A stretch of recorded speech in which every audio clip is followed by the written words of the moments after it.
What if I told you that 90% of people who avoid the stock market are actually making the biggest financial mistake of their lives? You're probably thinking the stock market is this complicated maze of numbers and charts that only Wall Street wizards can understand.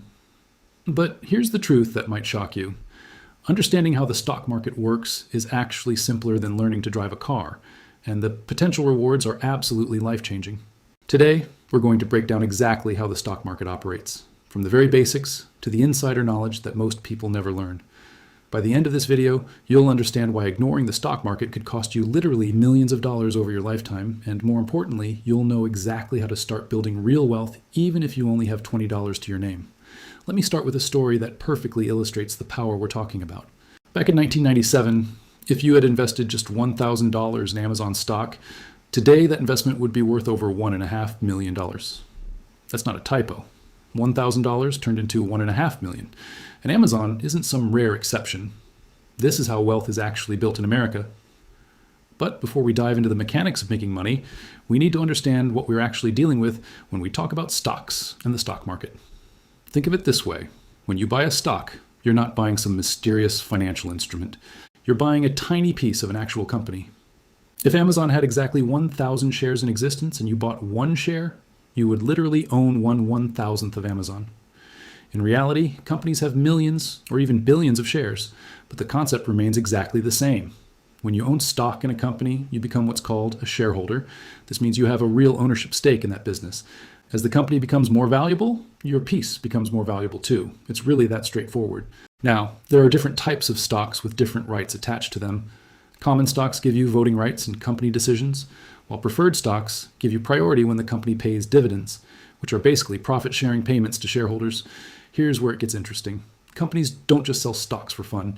They sell stocks to raise massive amounts of money without taking on debt or giving up complete control of their business. This is crucial to understand because it explains why the stock market can create such incredible wealth opportunities. When a company has a great idea but needs funding to grow, they can sell pieces of themselves to the public through what's called an initial public offering, or IPO. The beauty of this system is that the stock market values companies not just on what they're worth today, but on what they could be worth in the future. This means that relatively small companies with big potential can raise millions or even billions of dollars if investors believe in their future success. This future-focused valuation is exactly why early investors in companies like Google, Tesla, or Netflix became incredibly wealthy.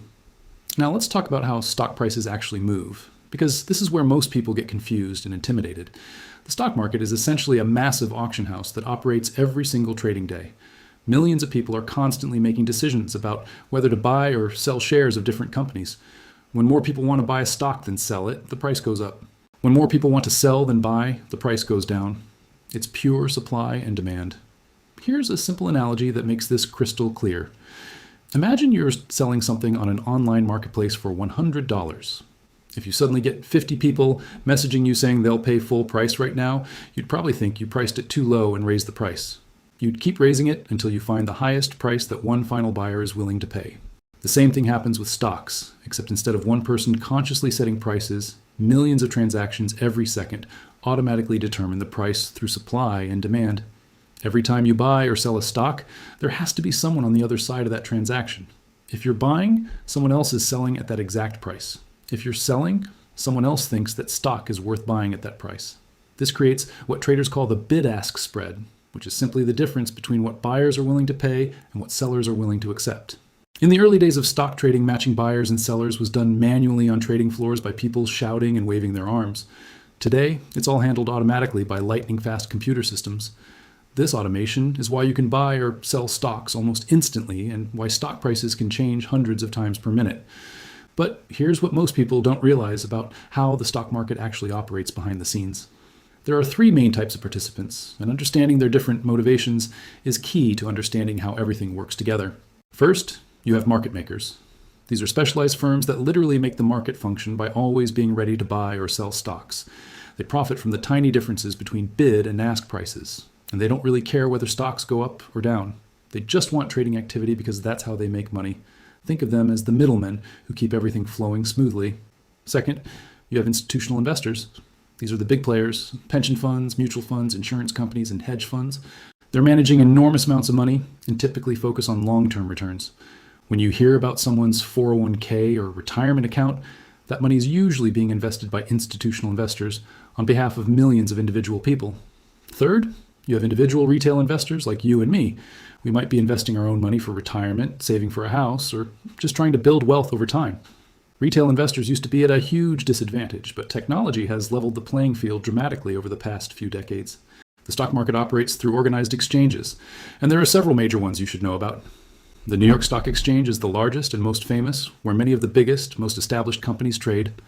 The Nasdaq tends to focus more on technology companies and growth stocks. There's also the Chicago Stock Exchange, which specializes in environmentally and socially responsible investing, though it's much smaller than the other two. These exchanges don't just list any company that wants to be there. Companies have to meet specific requirements and go through a rigorous process.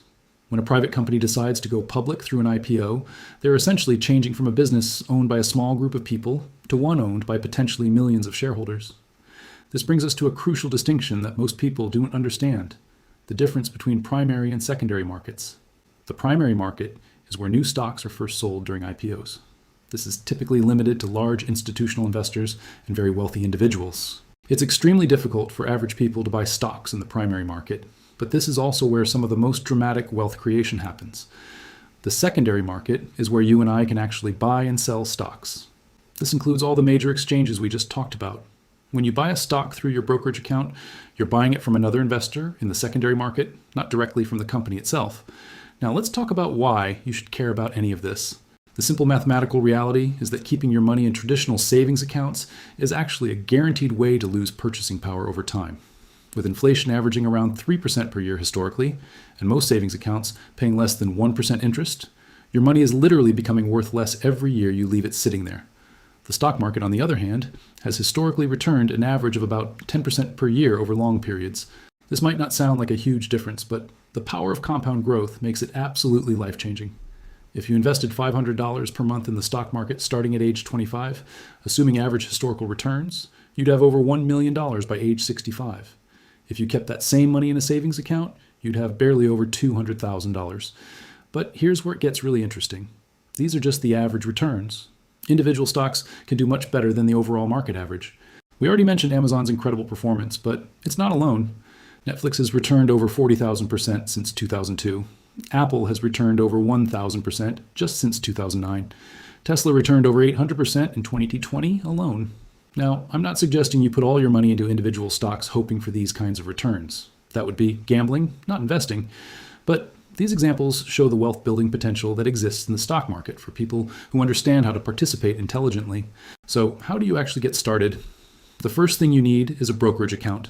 This is essentially a bank account specifically designed for buying and selling stocks. There are many options available, from traditional firms like Charles Schwab and Fidelity to newer app-based platforms like Robinhood and Webull. Many of these platforms now offer commission-free trading, which means you can buy and sell stocks without paying transaction fees. When choosing a brokerage, look for features like educational resources, research tools, and a user-friendly interface. Most reputable brokers are insured by the Securities Investor Protection Corporation, which protects your account up to $500,000 if the brokerage firm fails. Once you have an account, you need to decide what to invest in. This is where many beginners get overwhelmed, but it doesn't have to be complicated. One of the best strategies for new investors is to start with broad market index funds. These are funds that automatically invest in hundreds or thousands of stocks, giving you instant diversification. The most popular is an S&P 500 index fund, which invests in the 500 largest American companies. Index funds are brilliant for beginners because they require no stock picking skills, they're automatically diversified, and they tend to have very low fees. Over the past decade, the S&P 500 has returned an average of over 13% per year, significantly outperforming most professional money managers. As you become more comfortable and knowledgeable, you might want to start investing in individual stocks. This requires more research and carries more risk, but it also offers the potential for higher returns. When evaluating individual companies, you'll want to look at factors like their business model, competitive advantages, financial health, and growth prospects. One crucial concept to understand is that stock prices don't always reflect the current value of a company. They reflect what investors think the company will be worth in the future. This is why companies with no current profits can have stock prices worth billions of dollars, and why established profitable companies sometimes see their stock prices fall despite good earnings. This forward-looking nature of stock prices is driven by investor emotions and expectations. Fear and greed are the two primary emotions that drive stock market movements. When investors are optimistic about the future, they bid stock prices up. When they're pessimistic or scared, they sell stocks and drive prices down. Understanding this emotional component is crucial for successful investing. The most successful investors learn to control their own emotions and sometimes even profit from other people as emotional reactions. When everyone else is panicking and selling, that's often the best time to buy. When everyone else is euphoric and buying, that's often a good time to be more cautious. The stock market also has different types of participants with different time horizons and goals. Day traders try to profit from short-term price movements, sometimes holding stocks for just minutes or hours. Swing traders might hold positions for days or weeks. Long-term investors might hold stocks for years or decades. For most people, especially beginners, long-term investing is the most reliable path to wealth building. This approach takes advantage of the stock market's long-term upward trend while avoiding the stress and complexity of trying to time short-term movements. It's also important to understand that the stock market is regulated by government agencies, primarily the Securities and Exchange Commission. These regulations are designed to ensure fair trading practices and protect investors from fraud.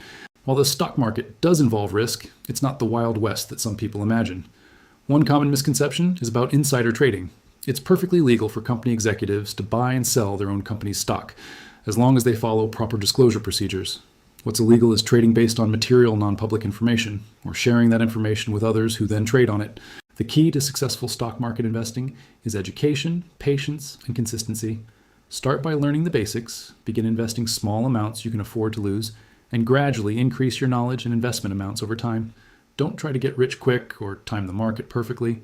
Instead, focus on building wealth steadily over the long term. Remember that every wealthy person in history has used some form of investing to build and maintain their wealth. The stock market is simply the most accessible and potentially rewarding investment vehicle available to ordinary people today. The question isn't whether you can afford to invest in the stock market. The question is whether you can afford not to. The tools and information needed to succeed in the stock market have never been more accessible than they are right now. Online brokerages offer sophisticated research tools that were once available only to professional investors. Educational resources are everywhere, from books and websites to podcasts and videos like this one. What separates successful investors from unsuccessful ones isn't intelligence or luck. It's knowledge, discipline, and the willingness to start. The biggest risk in investing isn't losing money in the stock market. The biggest risk is not investing at all and missing out on decades of potential wealth building. So here's your action plan. First, educate yourself about the basics of investing. Second, open a brokerage account with a reputable firm. Third, start small with broad market index funds to get comfortable with the process. Fourth, gradually expand your knowledge and possibly begin investing in individual stocks as you learn more. The stock market isn't a get-rich-quick scheme, but it is the most proven method for building long-term wealth available to ordinary people.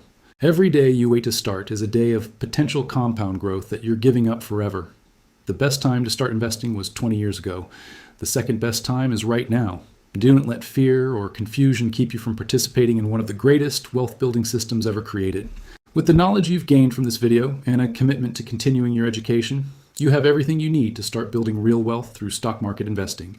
Your future self will thank you for taking action today. This is just one piece of the bigger picture. Subscribe if you want to understand the full context and how to better protect yourself in uncertain times.